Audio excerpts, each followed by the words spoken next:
A grande revolução da agricultura. A certeza de 50% do aumento da produção de arroz em 5 anos. Parte 1. Há mais de 10 anos, descobri e venho preconizando o método de cultivo agrícola natural que permite obter fartas colheitas sem o uso de adubos químicos e de esterco e utiliza apenas compostos naturais. Naquela época, mesmo que eu me voltasse aos agricultores tentando convencê-los e fazer com que confiassem, quase ninguém me dava ouvidos, e apesar de ter me esforçado muito, não obtive resultados satisfatórios. Entretanto, desde o princípio é minha convicção que, uma vez que esse método representa a verdade absoluta, certamente chegará o dia em que os agricultores entenderão e perceberão que, se não for dessa forma, eles jamais serão salvos. Ao mesmo tempo, como considero que o próprio destino da nação está comprometido, cheguei ao dia de hoje sem me curvar nem esmorecer. No entanto, não sei se feliz ou infelizmente, hoje, quando chegamos à grave situação que eu temia, tenho não só a forte sensação de que devemos fazer com que os agricultores, os japoneses em geral, passem a entender o cultivo agrícola natural. Do mesmo modo, comecei a vislumbrar uma grandiosa luz no futuro do nosso método agrícola e, finalmente, com a chegada do momento certo, sou levado a realizar uma ampla divulgação.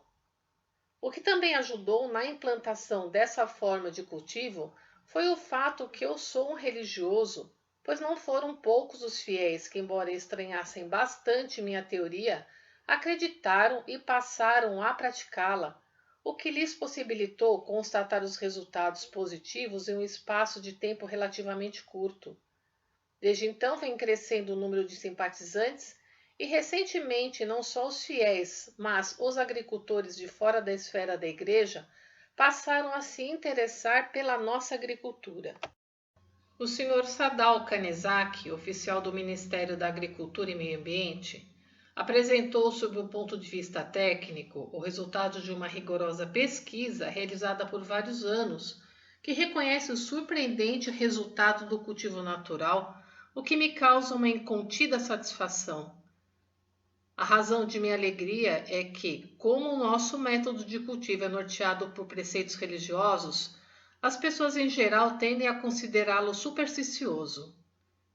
Todavia, creio que a declaração desse técnico do Ministério terá uma grande influência para anular essa imagem. Não resta dúvida de que o maior problema do Japão na atualidade é a escassez do nosso alimento principal. Após a guerra, vimos que não só o nosso território foi reduzido, como também a população vem aumentando progressivamente. Chegamos atualmente a 84 milhões de habitantes e a situação acabou se tornando ainda mais tensa. Este ano, por exemplo, temos um déficit bem acima de 3 milhões de toneladas de arroz. Com muito esforço, conseguimos ao menos estabilizar a situação, contando com a importação do produto de vários países. Uma vez que o valor da importação chega a mais de 100 bilhões de ienes, a economia nacional encontra-se em um patamar realmente difícil. Se essa questão não for solucionada, o futuro do Japão será preocupante. Além do mais, dependendo do cenário mundial, não se sabe nem quando nem que tipo de situação poderá se instaurar. Por essa razão, precisamos assegurar a todo custo uma quantidade básica necessária para a nossa população. Assim sendo, o governo e os agricultores estão se empenhando o máximo nesse sentido, mas infelizmente não têm obtido sucesso. Da mesma forma, observa-se até mesmo uma tendência de redução na produção. Este ano, por exemplo, em comparação com o ano passado, houve uma diminuição de cerca de 450 mil toneladas na produção, e pelo pouco resultado que se pode esperar do controle de natalidade incentivado pelo governo, prevê-se um aumento demográfico anual superior a 1 milhão de habitantes. Portanto, nada pode ser feito em relação a essa grande crise, a não ser aguardar a ocorrência de um milagre marcante. Então, porque nosso país não consegue produzir arroz na quantidade necessária para alimentar a população? Este é o ponto fundamental que estou querendo expor. O fato é que havia um grande equívoco no método agrícola empregado até hoje. A utilização de adubos artificiais, como os fertilizantes químicos ou esterco. Todavia, ninguém se dera conta desse fato. Porque será que não se conseguiu perceber até agora um erro dessa dimensão? É porque ao longo do tempo, inconscientemente, todos acabaram sendo tomados por um tipo de superstição em relação ao adubo. Como descobri esse erro, senti fortemente que eu tinha que despertar as pessoas dessa ilusão e realizar uma grande revolução no método agrícola. Por essa razão, criei esse movimento.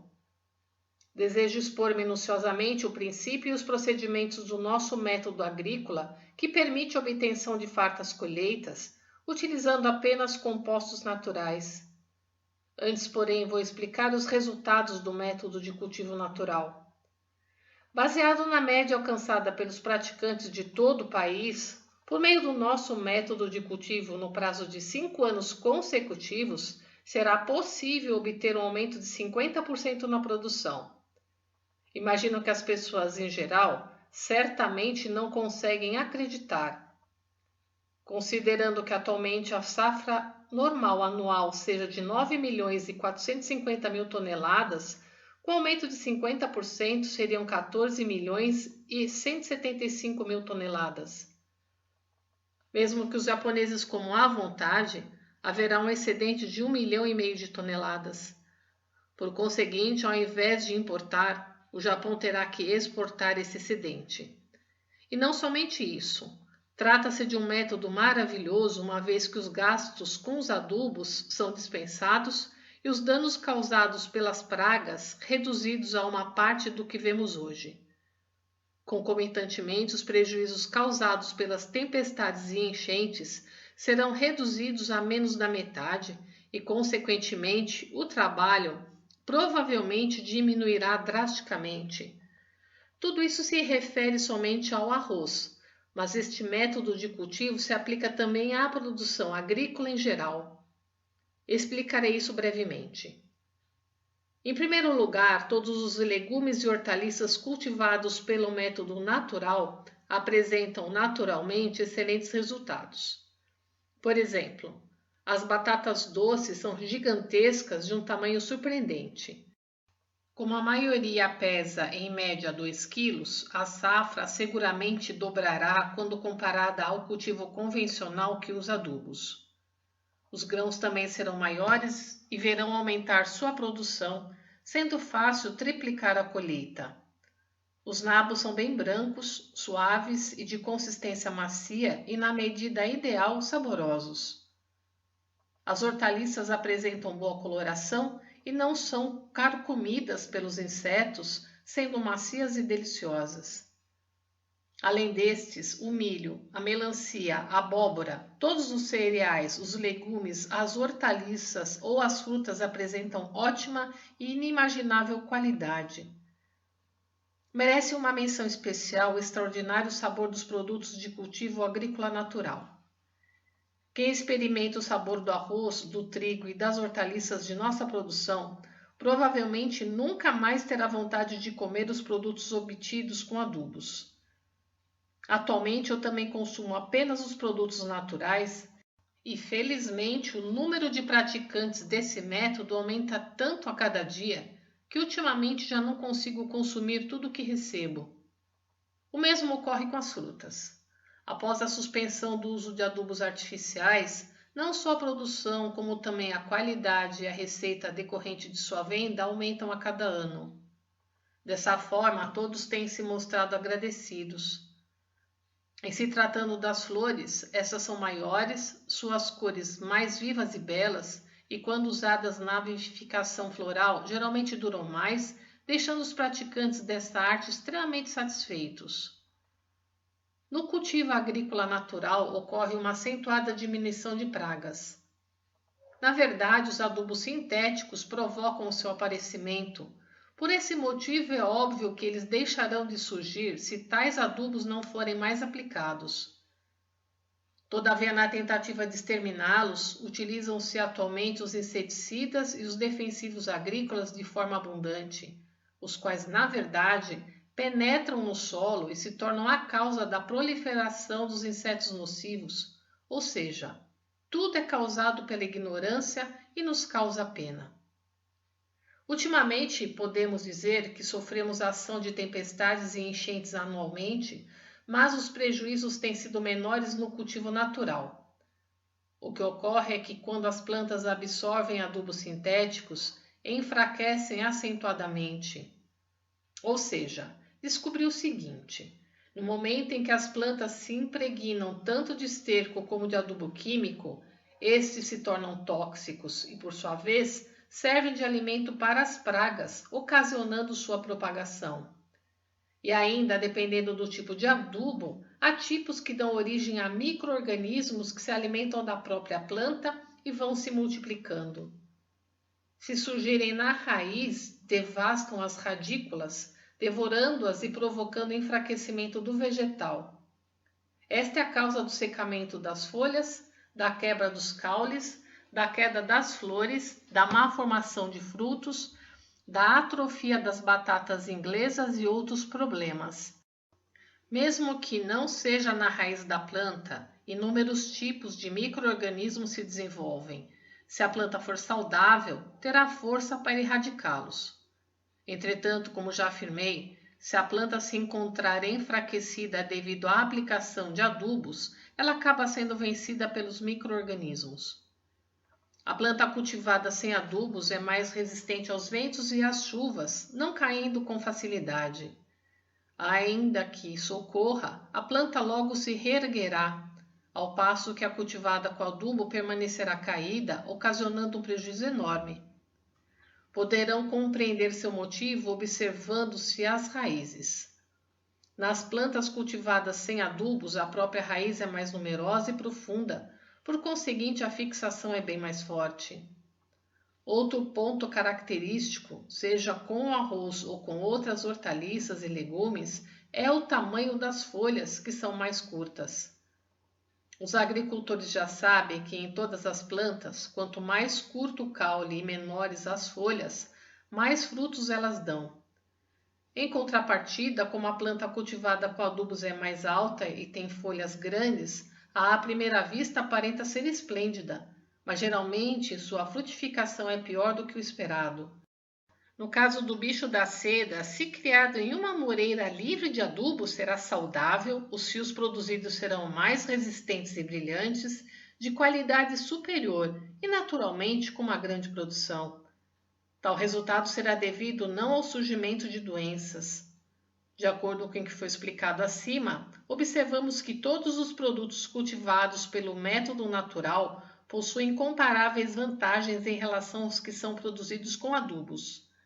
É necessário que saibam o seguinte: em primeiro lugar, deve-se considerar a própria capacidade do solo, o qual foi criado por Deus a fim de produzir alimento suficiente para prover o ser humano e os animais. Dessa forma, por natureza, o solo é pleno de elementos fertilizantes e podemos até dizer que é um aglomerado de adubo. Desconhecendo essa realidade até hoje, o ser humano enganou-se acreditando que o adubo é o alimento da planta e, por ter utilizado tanto adubo sintético, acabou causando inesperadamente o enfraquecimento da força original do solo.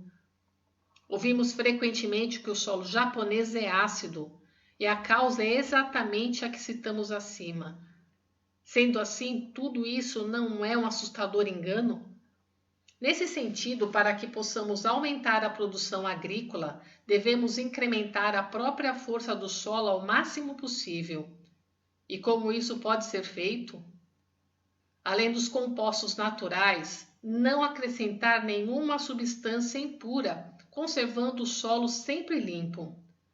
Basta esse procedimento para que se tenha um excelente resultado, algo impossível de se acreditar se nos basearmos na mentalidade de até hoje. Com base nas razões acima citadas, podemos dizer que o princípio fundamental do cultivo agrícola natural é o respeito à natureza, o que ela nos tem ensinado frequentemente. Como podemos compreender quando observamos o crescimento e o desenvolvimento de tudo que existe no mundo, não há nada que não dependa da força da grande natureza, ou seja, do Sol, da Lua e do solo, que correspondem aos 3 elementos fogo, água e terra. Sem dúvida, isso ocorre também com os produtos agrícolas, pois se os mesmos forem expostos adequadamente ao sol, bem irrigados e se mantivermos o solo puro, a produção será maior que o necessário para o sustento do ser humano. Observem, vemos sobre o solo capim seco e folhas caídas em abundância que se renovam completamente a cada outono. Isso ocorre para fertilizar o solo e nos ensina a utilizá-los como tal. Os agricultores acreditam haver elementos fertilizantes nos compostos naturais, mas isso não é verdade. O efeito original dos compostos naturais consiste em aquecer a terra e não deixar que ela resseque e endureça. Em síntese, promove a absorção de água e calor pelo solo, fazendo com que este não fique compactado. Com base no raciocínio exposto acima, o adubo a ser aplicado ao arroz consiste em palha cortada em pedaços pequeninos a serem misturados bem à terra, algo totalmente natural. Dado que a palha é produto do arroz, é também eficaz no aquecimento das raízes. O fato de as folhas caídas das árvores e o mato seco serem bons para as hortaliças é porque geralmente nas proximidades das hortas existem bosques com folhas caídas das árvores e mato seco, o que nos mostra que devemos utilizá-los. O centro do globo terrestre é uma gigantesca massa de fogo que emana constantemente calor, isto é, o espírito do solo. O nitrogênio é esse espírito, sendo também o adubo que Deus nos concedeu. O nitrogênio atravessa a superfície terrestre e, ao atingir uma determinada altitude, aí se acumula. Com a chuva, ele se precipita à superfície do solo e penetra em seu interior. Esse é o adubo natural de nitrogênio caído do céu e, sem dúvida, a sua quantidade é a ideal, sem excesso nem falta. Há uma razão pela qual começaram a utilizar fertilizantes à base de nitrogênio. Por ocasião da Primeira Guerra Mundial, devido à falta de alimentos na Alemanha, surgiu a necessidade de aumentar rapidamente a produção e daí a descoberta do método de extrair nitrogênio da atmosfera. Ao empregá-lo, a produção aumentou e a partir de então esse método começou a ser difundido mundialmente. No entanto, trata-se de um resultado temporário que não dura muito. Chegará o dia em que, com o uso excessivo de nitrogênio, o solo enfraquecerá e a produção se reduzirá, mas esta lógica ainda não é do conhecimento de todos. Ou seja, basta considerar esta situação como algo semelhante à dependência de drogas. Há um fato para o qual devo chamar a atenção. Ainda que se adote o cultivo natural, o grau de toxicidade de adubos ainda existente no solo e nas sementes poderá exercer uma influência muito grande. Por exemplo, se em alguns arrozais, a partir do primeiro ano de mudança para o método natural, já se consegue um aumento de 10% na produção, em outros poderá até ocorrer no primeiro e no segundo ano uma redução de 10% a 20%.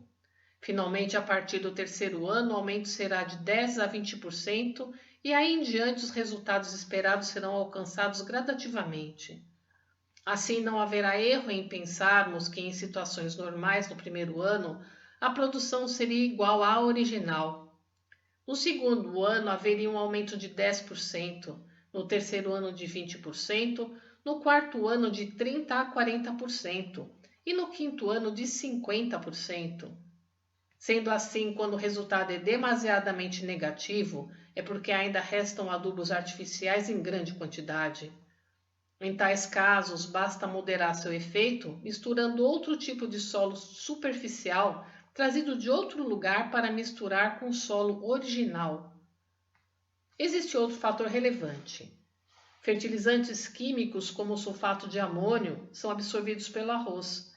E quando esse veneno mortal é ingerido pelo ser humano 3 vezes ao dia, mesmo em quantidades mínimas, é óbvio que acabará causando danos ao corpo sem que ele perceba.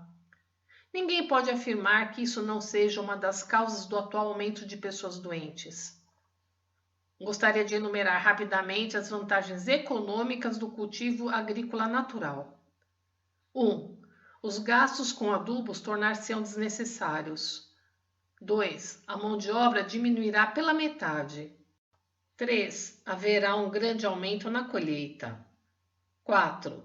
Os produtos de sabor inigualável e de peso maior não perdem o volume durante o cozimento. 5. As pragas praticamente desaparecem. 6. Os atuais e persistentes problemas de vermes ou outros parasitas intestinais serão solucionados por completo. Acredito que puderam compreender quão revolucionário e que grande boa nova é o nosso método de cultivo.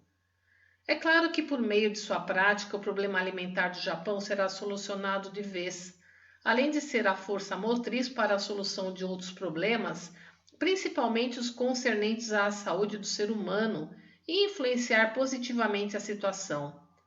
Se essa técnica for difundida por todo o Japão, sua reconstrução será antecipada, e não tendo a menor dúvida de que chegará o dia em que seremos respeitados pelos demais países como uma nação de cultura elevada.